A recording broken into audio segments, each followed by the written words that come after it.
咁今日想分享啲咩咧？就係、正以後能安，安以後能慮，慮以後能得。咁呢句古文咧就係出自好多年前。咁啊，即係實際係咪孔子啊、莊子啊、墨子啊嗰啲高人講嘅咧？咁就不得而知啦，因為即係人哋歷史嘅嘢講嘅啫。咁但係我哋而家現代啦，用翻而家現代人去參透呢件事啦。咁正以後能安係咩咧？首先我哋每個人都需要安靜。咁啊，安靜係講緊你個人，即係當然你即係嘈雜嘅聲音避免啦。最緊要就係個心夠靜。咁當你個心夠靜咧，你就可以諗得好透嗰件事。咁安靜，正以後能安。安靜咗之後咧，咁你就開始慮。咁呢個慮係咪焦慮嘅慮咧？焦慮嘅慮都係一部分，因為焦慮係令到你對你嘅將來或者對你嚟緊嘅事有個部署。咁但係唔係喎，現代人唔係教我唔好焦慮咩？點樣唔好焦慮？就諗太多係焦慮嘛。好，我哋容後再講呢個話題。我哋講翻呢一句段落先，慮以後能得。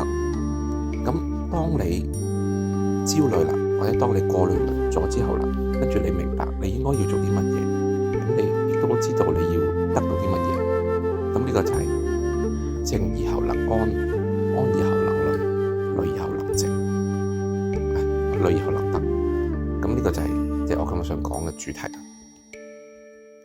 咁我哋做人首先就係即係先學識安靜啦。好多時好嘈雜嘅聲音啊，好多朋友啊，好多同事啊，或者好多身邊嘅朋友啊、親戚啊，就算愛人啊、唔識嘅人都好，咁佢哋會不斷喺度騷擾你，或者不斷喺度佢想你點樣，佢想你點樣，佢想你點樣。呢個就係我哋要隔住一啲外在嘅聲音先啦。咁首先就係自己要夠靜。即係當然啦，我唔係叫你即係完全隔住晒你嘅外界嘅聯絡，咁但係我哋長期應該都要處於一個好安靜嘅狀態。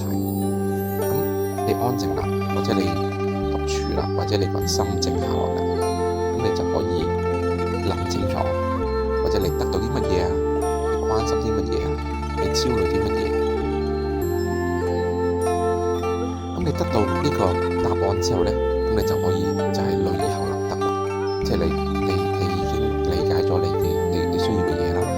就算人哋同你講嘅任何嘢，你自己消化完，佢啱嘅或者佢錯嘅，咁都唔重要，因為你經過自己安靜嘅消化咗。好多人咧咁啊第一二集啦，又講翻好多人都俾呢個情緒困擾啊嘛。即係咩叫情緒咧？即係例如你急屎咁我都成日急屎嘅。咁你急屎嗰陣咧，就會淨係諗住邊度有廁所啊，邊度最近有廁所啊，應該我點樣除條褲啊，點樣放低1、2、3，即刻可以屙晒出嚟啊。咁你就會諗唔到其他嘢。咁所以當你個人處於即係焦急焦慮嘅狀態下，你係唔可以做到合理嘅選擇同埋決定嘅。咁呢個就係即係選擇啦。舉例啦，例如我急屎，跟住我就見到個公廁隔離有個車位，咁啊冇即係泊街嘅，咁我就泊埋去，跟住俾人抄牌。咁呢個就係因為我冇詳細諗過，之後因為情緒而控制咗我嘅決定，咁我俾人抄牌，咁呢個我得到嘅回應。咁啊，所以我哋如果可以嘅話，每一件事，即係包括大事或者小事，我哋都可以深思熟慮，靜一靜諗之後，先至去做一個決定。咁即係當然呢個決定都唔一定係好嘅決定啊，即係好同壞，我哋可以容後再談呢個話題。咁但係呢個一個決定係起碼係你正以後能安，安以後能慮，慮以後能得作出嚟嘅決定。呢一句亦都係想話俾大家聽，你哋每一次做選擇或者每一次做決定之前，應該要有嘅即係深層次嘅思考嘅方向同埋維度啦。咁如果大部分時間你都係可以用呢個想法或者用呢個維度去決策每一件事嘅話，咁基本上每一件事你都係做一個啱嘅決定嘅。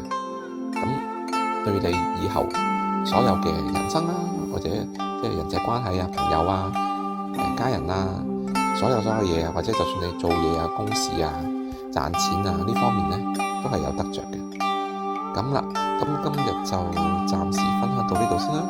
晏啲我就會講新聞嘅，睇啲咩今日好嘅新聞分享俾大家。多謝晒先，記得支持我哋啊！